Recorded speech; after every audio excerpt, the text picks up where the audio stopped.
ये क्वेश्चन करते हैं। क्या बोल रहा है, एक एल्युमिनियम बार है स्क्वायर क्रॉस सेक्शन की, उसमें एक स्क्वायर होल जो है वो हमने ड्रिल किया और उसको आयरन से हमने फिल कर दिया।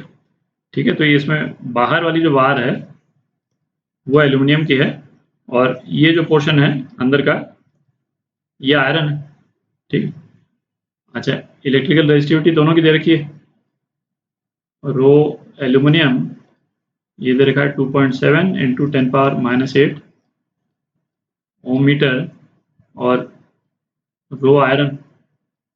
ठीक है, इसको हम 10⁻⁸ के ही मल्टीपल्स में लिखते हैं जरा, तो थोड़ा बेटर रहेगा, है ना। ओम मीटर 10 इंटू 10⁻⁸। तो अब इसका रेजिस्टेंस पूछा है कंपोजिट बार का। तो पहले तो अपन ये डिसाइड करें कि इस तरह की कंपोजिट बार यदि बनती है तो उसका रेजिस्टेंस जो है वो हम कैलकुलेट किस तरह से करेंगे। तो ऐसे देखें, हम कोई एक, जैसे सपोज किसी भी एक मेटल की हमने इस टाइप से कोई एक बार ले ली। ठीक है, इस टाइप की सपोज हम एक कोई बार ले लेते हैं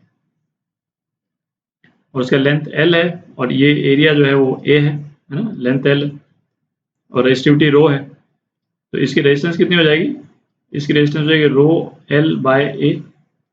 ठीक है,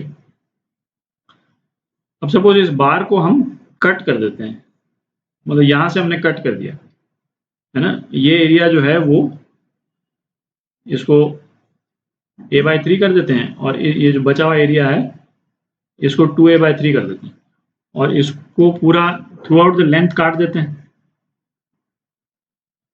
तो थ्रू आउट द लेंथ ही काट दिया। ठीक है, तो दो रेजिस्टेंस बन गए और दोनों को अलग अलग कर दिया, है ना। ये अलग अलग मैं दिखा नहीं सकता बट अलग अलग कर दिया, बिल्कुल सेपरेट ही कर दिया काट करके। ठीक है, तो ये वाला पोर्शन, इसका रेजिस्टेंस सपोज R1 है और इसका रेजिस्टेंस R2।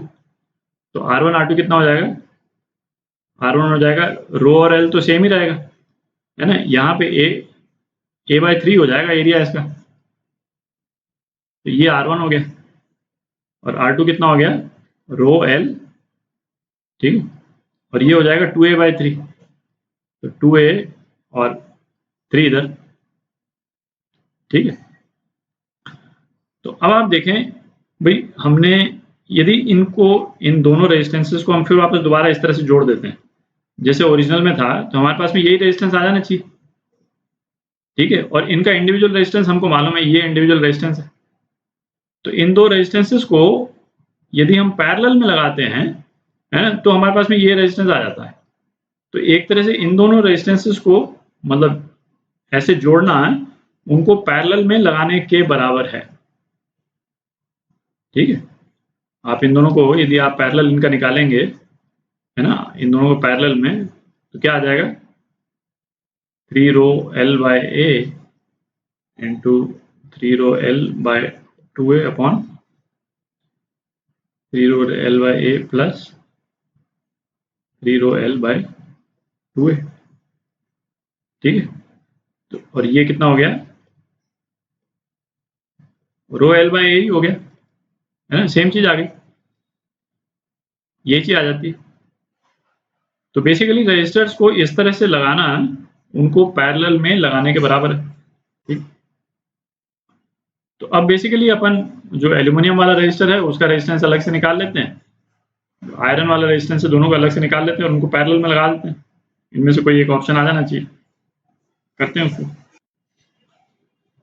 तो रेजिस्टेंस ऑफ एल्यूमिनियम, ठीक है, rho aluminium into L upon A। ठीक, तो ये हो गया आपका 2.7 10⁻⁸ इंटू L 50 मिलीमीटर।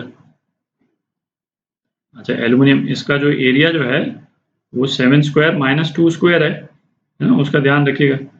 तो 7 स्क्वायर माइनस 2 स्क्वायर और मिलीमीटर में है तो इंटू 10⁻⁶। ठीक, तो ये कितना आ जाता है, तो ये आ जाता है आपका 30 माइक्रो ओम। ठीक, और इसी टाइप से आप इसका भी निकाल लें, आयरन का। ठीक है, तो आप वैल्यूज डाल दें, 10 into 10⁻⁸, 50 into 10⁻³ upon 4 into 10⁻⁻6। 4 basically 2 square, ठीक है, आयरन वाला पोर्शन।